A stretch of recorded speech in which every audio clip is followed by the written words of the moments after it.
Well, George, here's to the next stage of your career. George. 15 left. This is all rather premature, I'm afraid. Come on, it's in the bag and you know it. Oh, no! Damn it to hell! Oh, good Lord. Blazes with a lot of you. You can go and rot for all I care. Give me some of that. Harold. For heaven's sake. What, keep my voice down? Behave myself? Showing you up, am I, Father? It's yourself you're showing up. I'm taking you home. Kindly take your hands off me. I can walk. And do so. Settle your debts and we'll leave. Settle my debts? Come on. We're getting you out of here. 16, 17, 18, 19, 20. Not a bad night.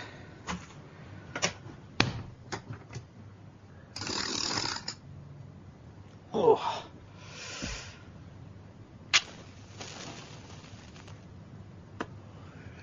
I hear there was trouble.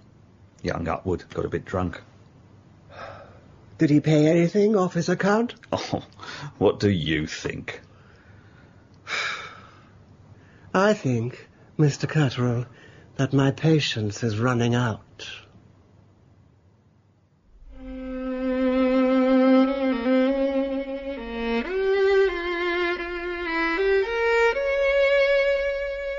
The Striking Success of Miss Franny Blossom by Bert Coules, with Clive Merrison as Sherlock Holmes and Andrew Sachs as Dr. John Watson, and featuring Geoffrey Whitehead as Colonel Upward, Maggie Steed as Mrs. Ricoletti, and Stephen Thorne as Inspector Lestrade. The Striking Success of Miss Franny Blossom. Well, sir, are you going to tell me or not? It's 2,000, near as damn it. £2,000. And do you owe this to your so-called friends or to the club? The club. Always play against the house. Better odds. Until they started rigging the games, that is. You're accusing the Nonpareil Club of rigging the games? It's true. Stupid young fool. I hope you've kept this nonsense to yourself. It's bad enough that you owe them money. I suppose you don't have it? Well, of course I don't. Why do you think I've been trying to win it back? I might be able to help. Have you got that sort of money? I can get it. Are you certain? One of the girls heard him. And just how many people has he said this to? Not many, she thinks. But he was talking about spreading the word. Something's got to be done.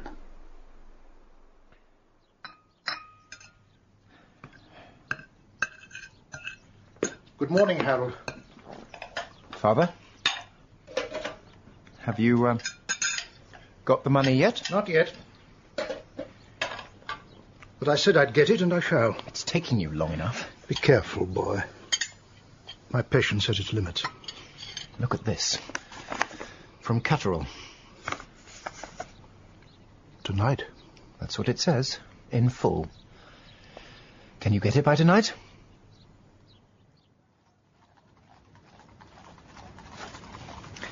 What's the time?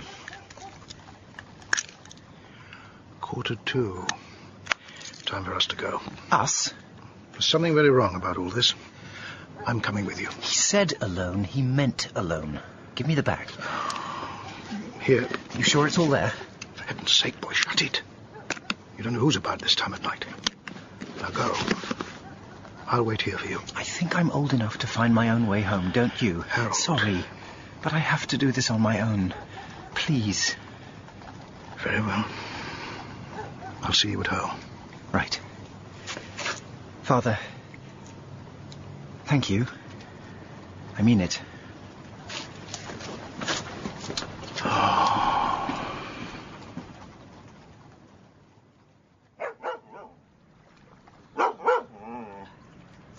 Oh, you stupid dog. What's the matter with you? You'll wake up the ducks. What you got there, Gil? What you found? Angels and ministers of grace defend us.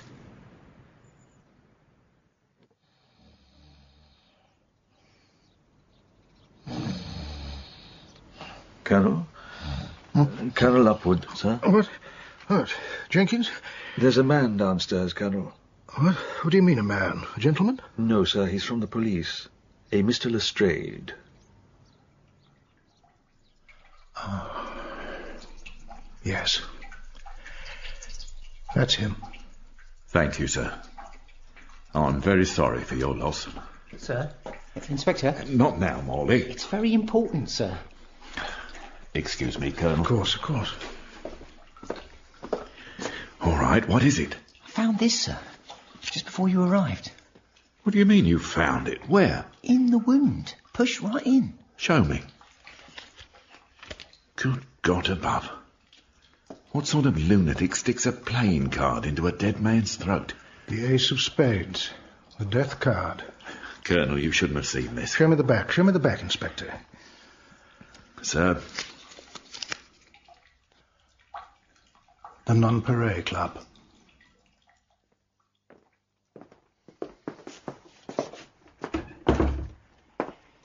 Right, sir. What's so significant about the Nonpareil Club? Harold was a member.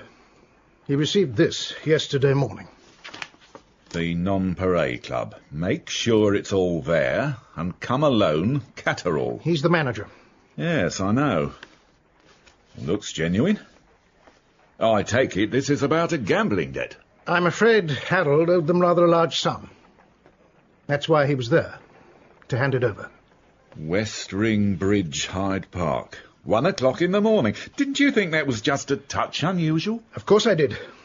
But you don't argue with a man like Catterall. The Nonpareil Club might be highly respectable, but I wouldn't say the same for the people who run it. No, Colonel. Neither would I.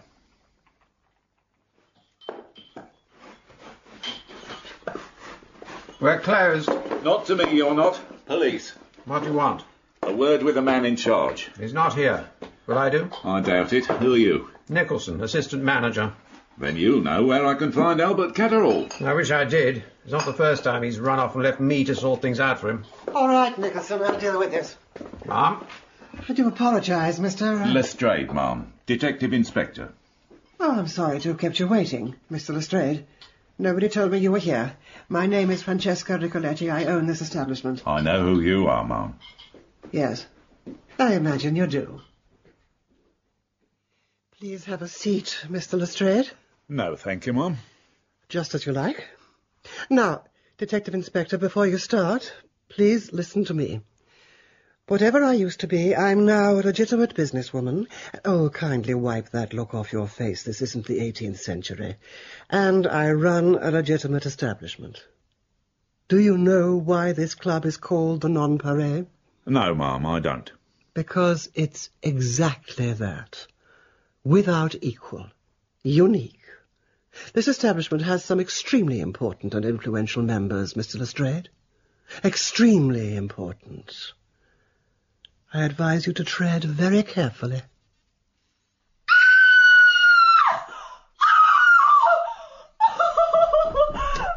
For heaven's sake, girl, what's the matter? In there, Mr. Jenkins, in there. Have you been in the master's study? Blood! There's blood! Oh, Colonel! Jenkins! Dear God! I'm all right. Send for the police. The police? Tell them it's Albert Catterall. And tell them he's dead.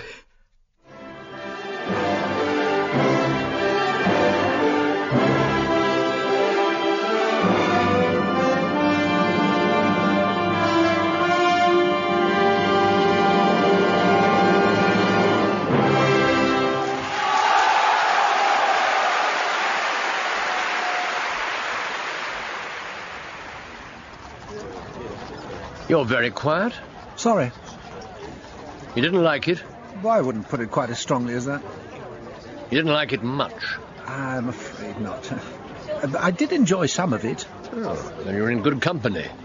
You're familiar with Rossini. William Tell overture. That's the chap. He said that Wagner had magnificent moments, but terrible quarters of an hour. Very perceptive. My choice next week. That was the arrangement. What's it to be? Wait and see. Did you know that we're being watched? We have been ever since we emerged. And now we're being approached. Mr. Sherlock Holmes. Good evening, Mr. I'm to give you this. Well, on whose instructions? Come back here. Hey! Damn, shall I go after him? Holmes, shall I go after him? No. He's not important. Who's it from? A very old friend. Mrs. Ricoletti.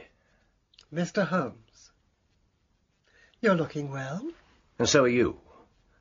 Your recent trip to Paris was enjoyable, I hope. Still doing the same old tricks, then. They have their uses. With some people, perhaps.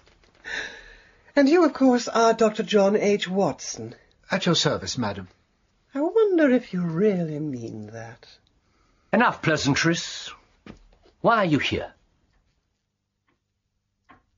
You're quite sure you're well enough to talk, Colonel? I am, Inspector.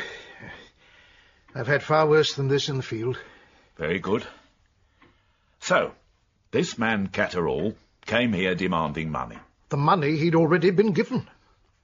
The gall of the man amazed me. And you accused him of murdering your son. He stood there and laughed in my face. Damned villain. Just kept on and on about the money. And when you insisted that he'd already had it... He pulled a knife and came at me. I tried to dodge him. I planned to grab his wrist, disarm him, and hold him while Jenkins went for the authorities. Not as young as I used to be, I'm afraid. There was a messy struggle.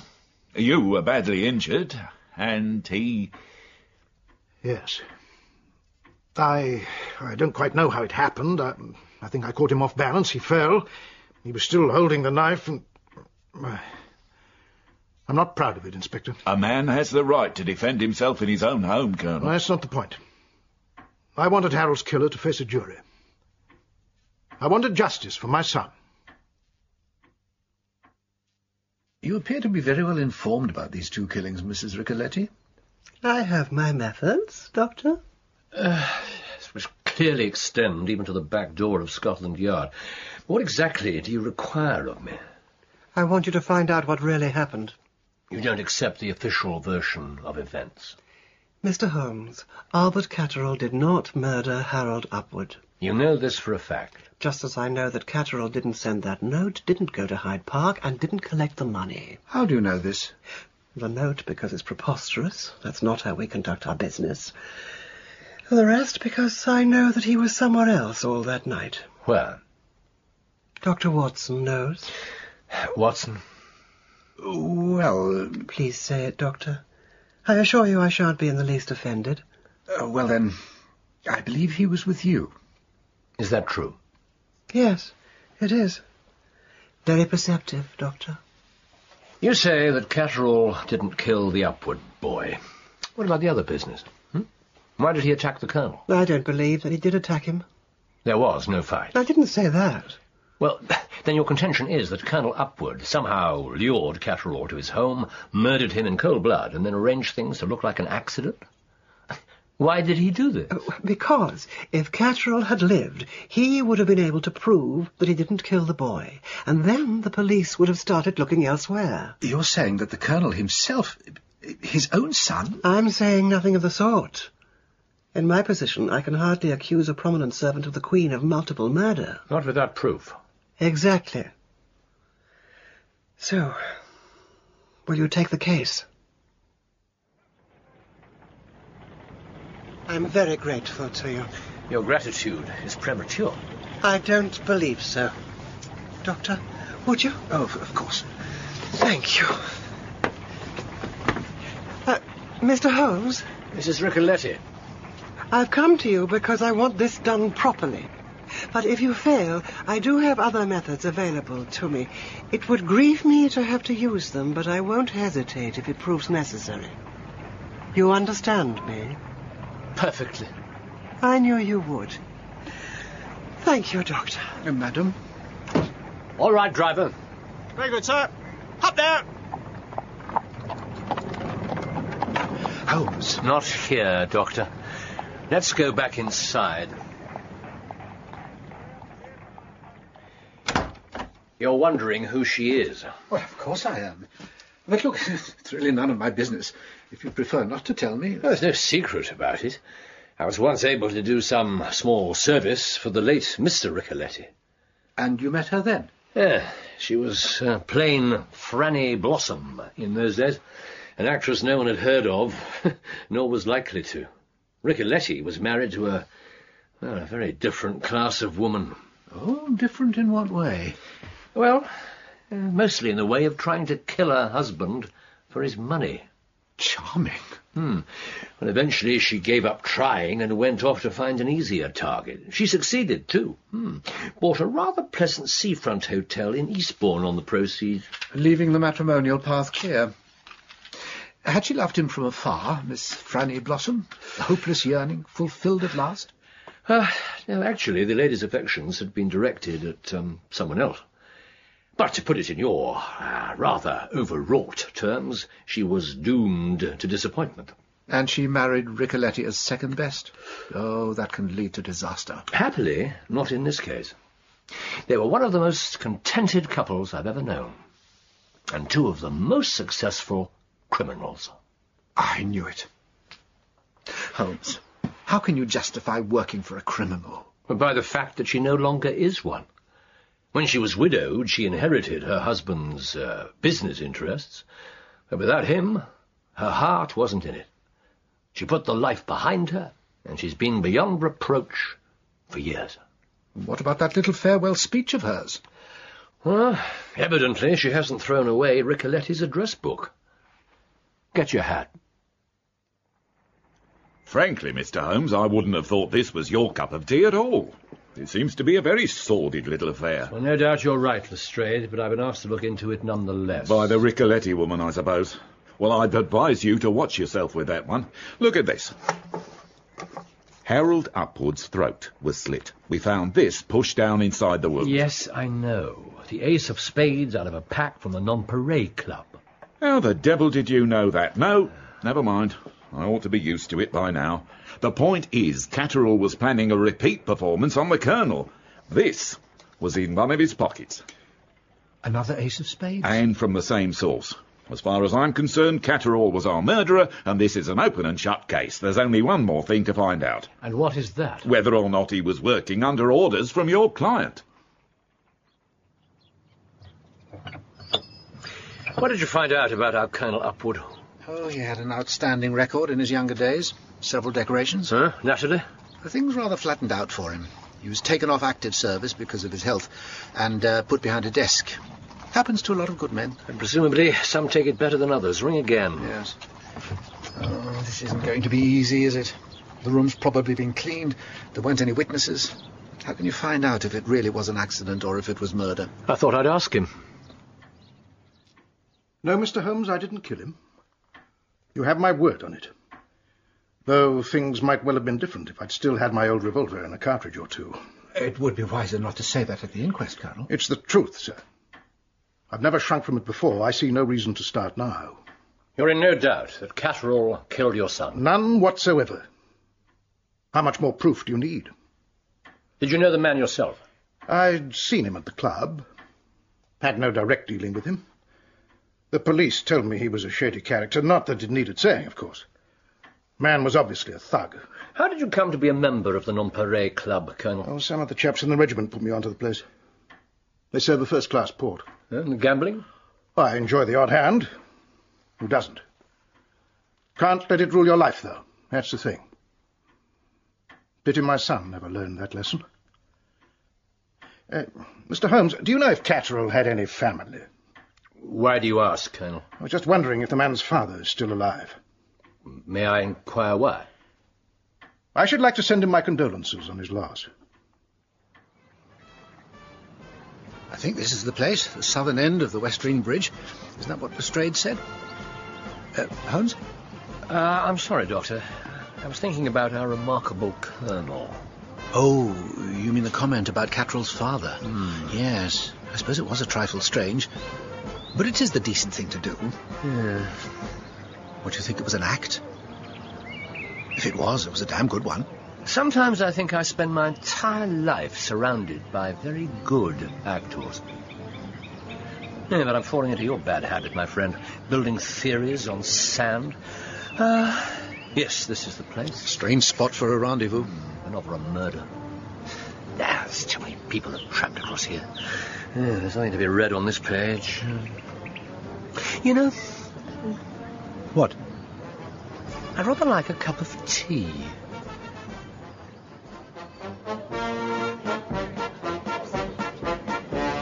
Could you read anything from the Colonel's study? Well, I could tell where the body fell. That was about all. No, you were right. Someone had done an excellent job of cleaning and tidying. Oh, there was one thing. What was that? The view from the window. It was full of interest. I have to see that letter from Catterall. I thought you'd asked to see it while we were at the yard. Why didn't you? There was no point. Of course there was a point. I didn't have a sample of his writing to compare it with. Ah. Well, time to remedy that, I think. I'm going to the Nonpareil Club. Oh, you don't want me to come with you? No, I have another mission for you. Go down to the police mortuary and see if you can't get a look at the post-mortem reports on Upwood and Catterall.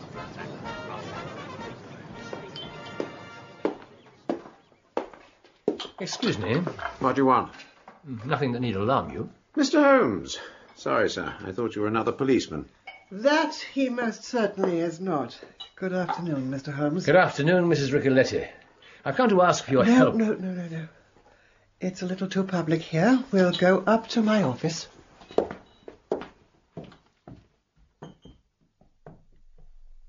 You must excuse Mr. Nicholson.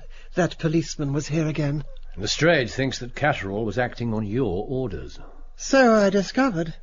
Was he? Do you think I've been lying to you? You used to be able to tell. No, Mr. Holmes, he was not. What can I do for you? Firstly, you can tell me if you had any reason to want Harold Upwood dead. I? Yes, I'm afraid I did. Does Lestrade know that? I told him. That was wise. If he thinks you're concealing evidence... He already thinks that. Don't you want to know what my reason was?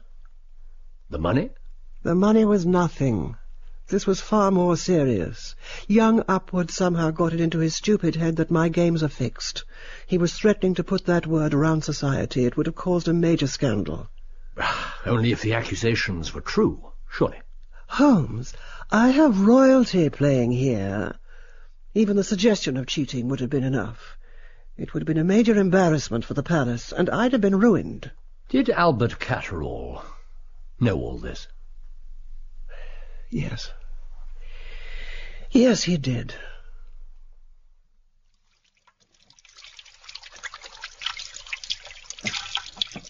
Here, Doctor. Oh, thank you, Mr. Morley. You do understand about the post-mortem reports? Oh, if Lestrade says they're confidential, we must respect that, of course. Thank you, Doctor.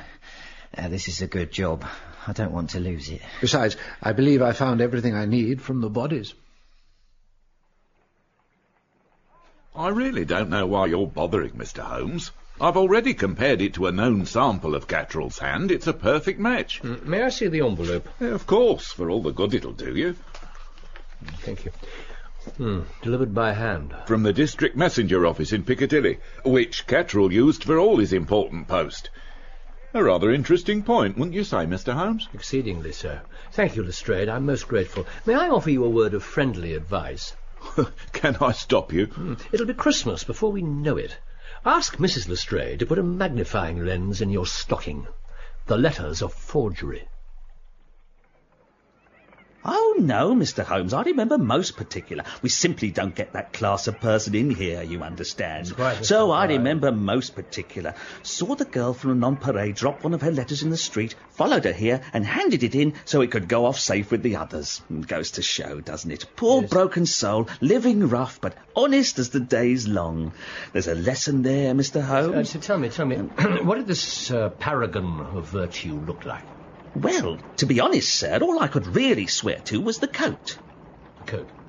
Had it all wrapped round like a shroud. Ooh, great heavy brown coat, all ripped up and stained with God knows what. That any help to you, sir? Both men were killed with a long-bladed, double-sided knife. It needn't necessarily have been the same weapon, but the odds are very good that it was. Upwood's throat was cut almost from ear to ear. Really savage attack. And Catterall? Stab to the heart. I say the angle of the thrust was quite consistent with it happening accidentally in a struggle. Thank you, Doctor. But there was one odd thing. Oh? This struggle must have been pretty fierce, wouldn't you say? You saw the state that Colonel Upward was in? I saw a lot of bandages. I prefer to reserve my judgment about the actual wounds. Well, this might help you make up your mind. Catterall's body didn't carry any signs of a fight. None? No contusions, no abrasions, and apart from that one single fatal wound, no cuts at all. Fascinating. Excellent work, Watson. Thank you. Now, how did you get on? Did you look at the note? Oh, yes. And was it Catterall's handwriting? It was superficially similar, but to the trained eye there were at least 11 vital differences. The T's alone were conclusive. So it was a forgery. Mrs. Ricoletti was telling the truth. Did you doubt it? Well, didn't you? You're the one who said that women can never be trusted. What was it? Not even the best of them. And you know what they say? Once a criminal... They say many things, Doctor. I prefer to rely on facts. So, if Catterall didn't send the note, who did? Gentlemen, good evening. Mrs. Ricoletti. Well, Mr. Holmes, have you made any progress? Yes, I have, and now once again I need your help. With what? Colonel Upward told me that he was introduced to this establishment by a group of army friends. Are they here tonight? Some of them are. Perhaps you'll be good enough to point them out. Of course. Are you going to talk to them? No. The military mind is Watson's territory.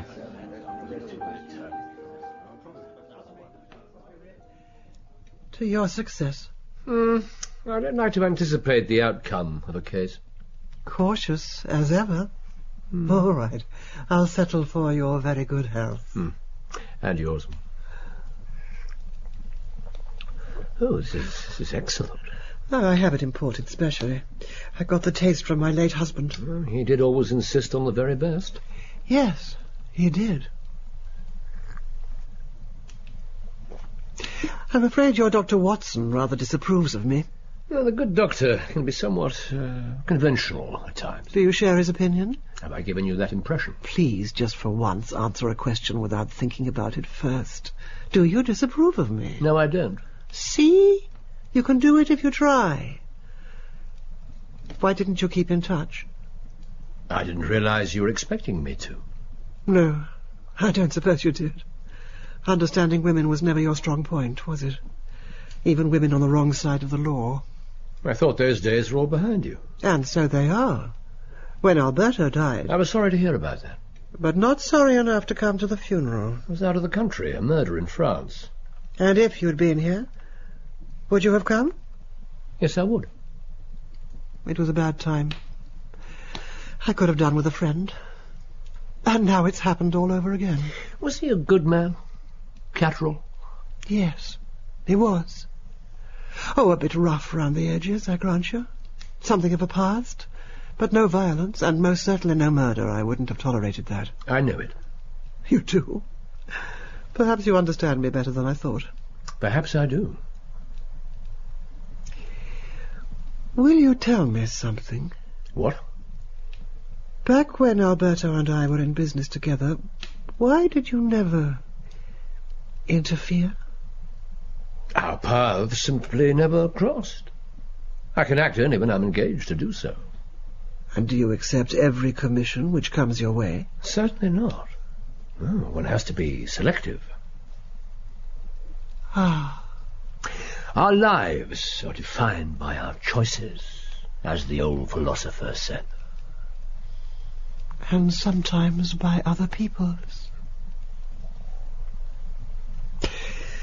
Come on, finish your drink and we'll get back downstairs.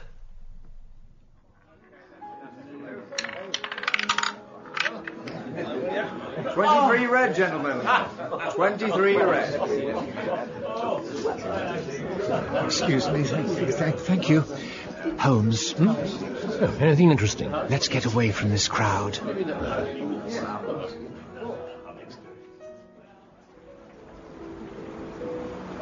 Apparently, Colonel Upward has been dropping hints about some great opportunity coming his way. What sort of opportunity? They're not sure, but they know this. It has a royal connection. Now, what would our ruling family want with a retired army colonel? It could be some sort of honorary position. Military advisor, perhaps. A tutor. Well, these things do happen. All it takes is a friend in the right place, someone remembering an old favour. Oh, they're highly sought after, too, jobs like that. Because of the material rewards. In the Fusiliers, they still talk about Major General Frederick Bellamy Smith. He was made Master of the Sword to one of the more obscure princes. It got him an income for life, a butt of sherry every Lady Day, and an apartment in Eaton Place. Upwood's not a wealthy man, quite the opposite, in fact, but I don't think he'd murder purely for material gain. It's not just that. These posts are very prestigious. They grant you an entry to the court. So, our colonel was about to go from obscure and abandoned to having the ear of the highest in the land, except that his son's making a public spectacle of himself and is about to embarrass the crown. And so he had to die? Men have been killed for less, Watson, a very great deal less. Well, perhaps they have, but the man's own son... Stepson. Stepson. He wasn't his natural son. Upwood's first marriage was childless, but his second wife was a widow with a 15-year-old son. The woman died of pneumonia 5 years ago when Harold was 20. And the boy stayed with his stepfather? Roof over his head, money on tap, and the colonel tolerated him. Until the boy's behaviour threatened what he's always wanted.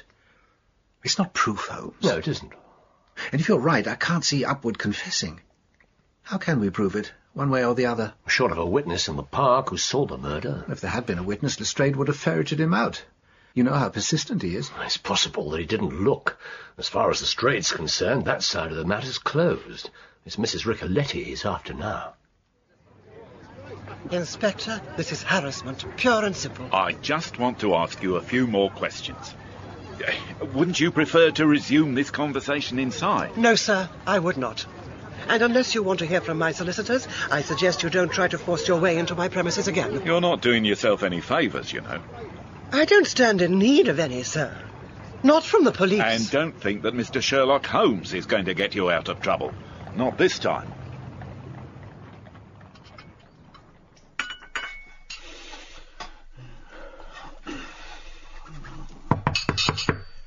Who's dead at this hour? Get that bacon on the plate, girl. You know what he's like if his breakfast's late. Yes, Mr. Jenkins. We don't give to beggars. Be off with you, woman.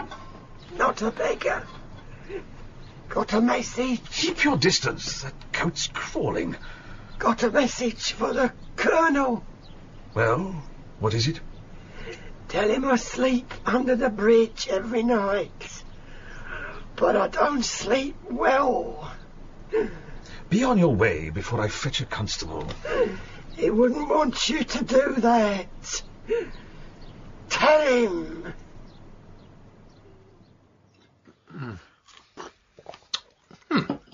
Very good. Now, can you entertain yourself today? We're not working on the case. There's something I have to check. And you don't need my help? Not until later. Just after midnight, your assistance will be vital. Are you planning something illegal? Not another burglary? Not burglary, no. At least not by the strict definition of the word. I'll be back tonight.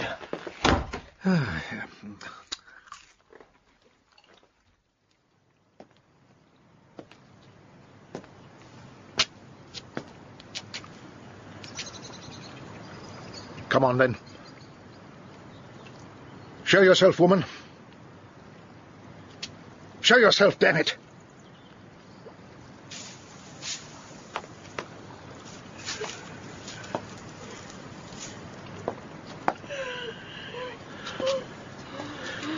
Well, if you've something to say, then say it. Very well. Thank you, Colonel. Exactly the reaction I was hoping for. Drop your knife. What? Very sensible. What is the meaning of this? What do you want? I want justice. Mr. Nicholson? Ma'am? Blindfold him. No. Keep away from me. Well, Colonel, how does it feel to be about to meet your fate?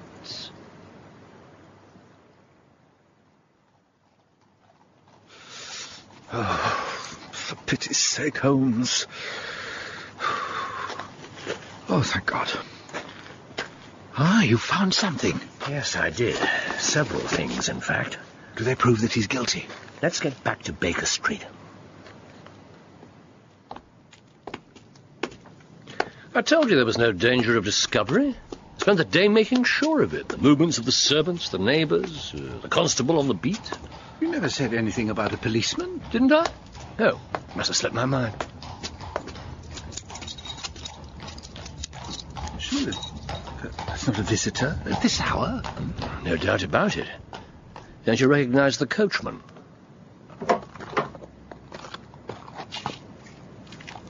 Good evening, gentlemen. You've met Mr. Nicholson, I believe. And you know the Colonel, of course. Now, sit there and be quiet. This is outrageous. Doctor, the man's a murderer. Look, I've bound and gagged a man before. I know what I'm doing. Thank you, Mr. Nicholson. Beautifully done. Please wait for me downstairs. You've jeopardised the entire case. This is common assault. Nonsense. I made a citizen's arrest based on very good evidence. He was going to attack me with this. You were told to be quiet. Keep still, Upward. What are you doing? I want him to be able to talk. There. You thugs. I'll see you all in jail for this. Release me at once. All in good time, Colonel. Perhaps you'd be kind enough to answer one question first. You're insane, the lot of... It's a simple enough question. Why is it, when you have an admirably efficient domestic staff, that you've taken to the very odd habit of disposing of your household waste by burying it in your back garden? I've absolutely no idea what you're talking about, sir. Oh, I think you have. The patch of newly turned earth was perfectly visible from the French windows in your study, and so were the footsteps leading from them straight to it. An odd starting point for a spot of gardening. Don't you agree? This is arrant nonsense. If the need ever arises again, I recommend an incinerator, but I suppose that would have excited too much attention. Mr. Holmes, what exactly did he bury? Oh, some extremely interesting items. Watson, the sack. Here. Yeah. Prosecution Exhibit Number 1. A somewhat disreputable brown overcoat. It bears a curious resemblance to the one worn by the mysterious tramp who obligingly picked up a letter which nobody had dropped. It's just an old coat. It proves nothing. Exhibit number 2, a handwritten note on the stationery of the Nonpareil Club. A fine example of the late Albert Catterall's handwriting, perfect for copying. And before you speak, Colonel, yes, I agree, it proves nothing. A competent defence lawyer would dispose of it in minutes, even in conjunction with your attack on this good lady. These things aren't sufficient to sway a fair-minded British jury. At last you're speaking sense, Holmes. But consider Exhibit Number 3, also buried, let us remember, with the rest. 2 packs of playing cards from the Nonpareil Club, both of them brand new, freshly unsealed and quite unused, and both of them lacking the ace of spades. So, another triumph for the great Sherlock Holmes. Another victory to be lauded to the skies and written down in the history books. Be thankful, Mr. Holmes. For what? For fame, for prestige, for power, for the fact that you can make a difference in this miserable world, for not having been forgotten. Well, Mr. Holmes, what can I say? You saved me from making a fool of myself. Even if, between the two of you, you and the Rigoletti woman broke half the laws on the statute books tonight. Oh, nonsense, Lestrade. And that's no way to speak of a respectable lady and a concerned citizen. I suppose you want me to apologise to her. I want you to do only what your conscience dictates. So I hope you understand, ma'am. I had to do my duty. What's past is past, I do accept that, but, well, if you look at it from my point of view... Inspector, please. There's not a word more to be said. To err is human. And even detectives are allowed to be human sometimes. Well, in that case, ma'am, I wish you a very good night. Good night to you, Mr. Holmes. Lestrade. Good night, Inspector. And thank you again. Oh, do you know, he's really rather sweet if you look at him in the right light. The light doesn't exist which could make me describe Lestrade as sweet. I don't think you've ever thought of anyone as sweet. Not in your entire life. You should unbend a bit, you know. Let that mask slip from time to time. You might actually enjoy it. Thank you for everything you've done. You took an enormous risk tonight. It was quite like old times. Even if it was all for nothing. You'd already found proof that he did it. Well, on the contrary. I had the sack, but I could never have proved that it was the Colonel who buried it. It was only because my evidence came on top of yours that he decided to confess. So, it took the two of us. And we achieved the result you wanted. Justice for Mr. Catterall. I probably shouldn't be saying this in the shadow of Scotland Yard, but when I was standing there with Upward, and I had my gun in my hand, I don't know why I didn't pull the trigger. I think you do. Well, maybe I do. I should go. A very good night to you, Mrs. Ricoletti. And to you, Mr. Holmes. You know... What? If you do ever feel like a change from dear Dr. Watson... A change? Bear in mind that I like opera, too. Oh, when constabulary duty's to be done, a policeman's lot is not a happy one.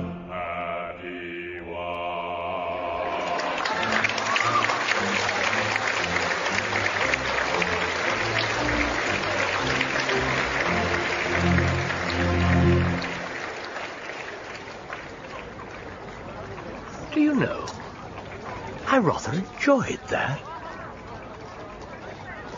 Yes, I thought you might. Home?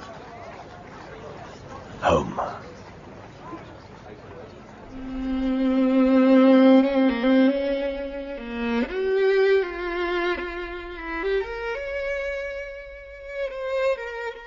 In the striking success of Miss Franny Blossom, Sherlock Holmes was played by Clive Merrison and Dr. John Watson by Andrew Sachs. Colonel Upward was played by Geoffrey Whitehead, Mrs. Ricoletti by Maggie Steed, and Inspector Lestrade by Stephen Thorne. Harold Upward was played by Scott Brooksbank, Catterall by Philip Fox, Nicholson by John Rowe, and the maid by Alice Hart. Other parts were played by members of the cast.